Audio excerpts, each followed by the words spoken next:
Hey, welcome back. I was explaining about how we build the other ones, and now it is going to be blue because it's opposite to the green. It should be blue. Opposite to the green should be always a blue. Okay, so blue. How do we build this? You just need to move things around.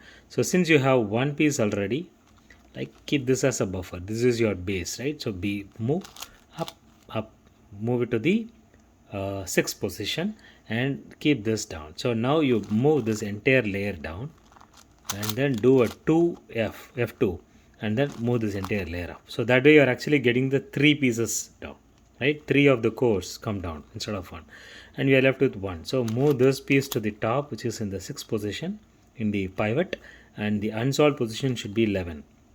Okay, and now you can do the same thing. Move it down and then move it right, move it up. Now you form the center. Okay, now you form the center and you see that there are three lines. Obviously you'll be tempted, but now keep in mind when you are doing this, you're also going to distort it. But the lucky part is you have one layer which is not having any of the edges, and you have two edges here. So let's solve that. What you need to do is move this so your edges are not there and edges are solved here. What you need, move it down. As I normally say, whenever you do it, move it away and then you have to move it up.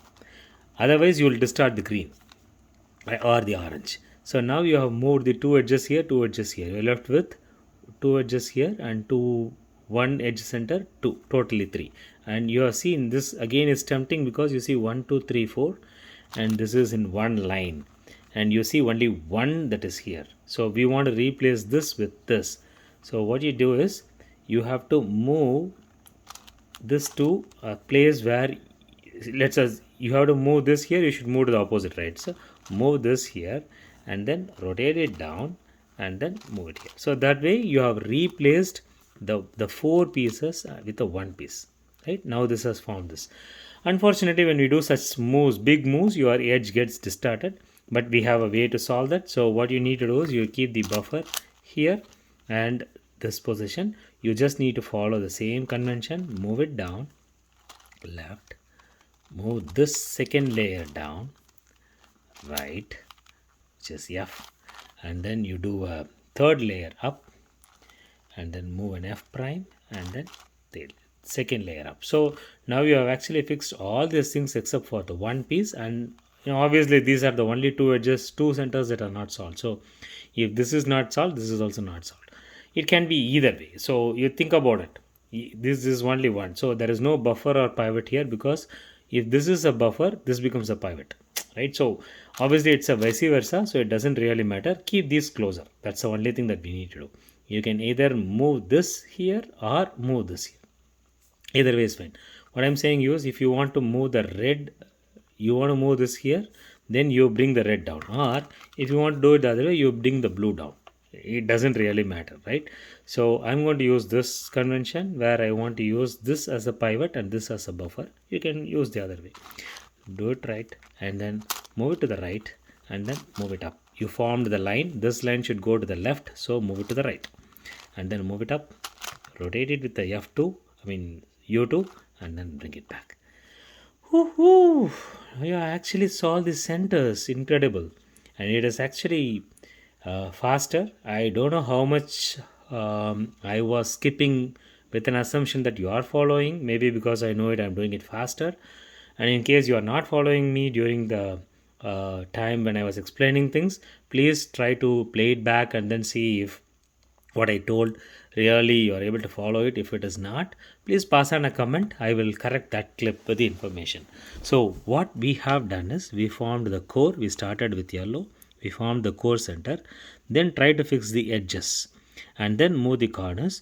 But sometimes when we are having multiple pieces together, when we have an edge and a corner, when we replace it, we may replace an edge also. So that is something possible. If you want to be very religious about not disturbing anything that has been done, we can still follow the same convention of using one piece at a time and everyone moving only the two or three to the two or three in the facing center, and then you are able to move it. Then it would still follow without any distortion. But if you want to do it faster by knowing how to build it back, then it should be easier. So essentially we have built these centers. So what we have done is we have built these centers of a 3 by 3, 6 by 6 to 3 by 3. The edges are not built yet. Okay, once we build the edge, it becomes a distorted cube like this. So this is a distorted cube, right? I'm just distorting it. So I'll spend time solving this anyway. So I'm distorting it. So for you to even come to this point of distorting a cube 3 by 3, you need to have the edges formed, right? The edges itself are not formed here. If you see this, this is a distorted 3 by 3. Here it is only the centers are there. Even the edges are not there. So my next clip is going to explain you how to solve the edges. Keep in mind the edge parities will be coming in a 4 by 4, 5 by 5, in 6 by 6 for sure. And if the edge parities are going to come, then we have to use the edge parities technique that I have provided in another playlist, and then you should be able to solve it. Particularly in 4 by 4 and 6 by 6, we would invariably see a flip parity of edge, or the opposite side, opposite edges being swapped, that parity, either of them will be coming very frequently. I have seen that happening. So I'm hoping that you will also be able to see it, and then in such cases you will follow the same principle. But before we go further on that, let's take a break. And congrats to each of you who has followed it so far.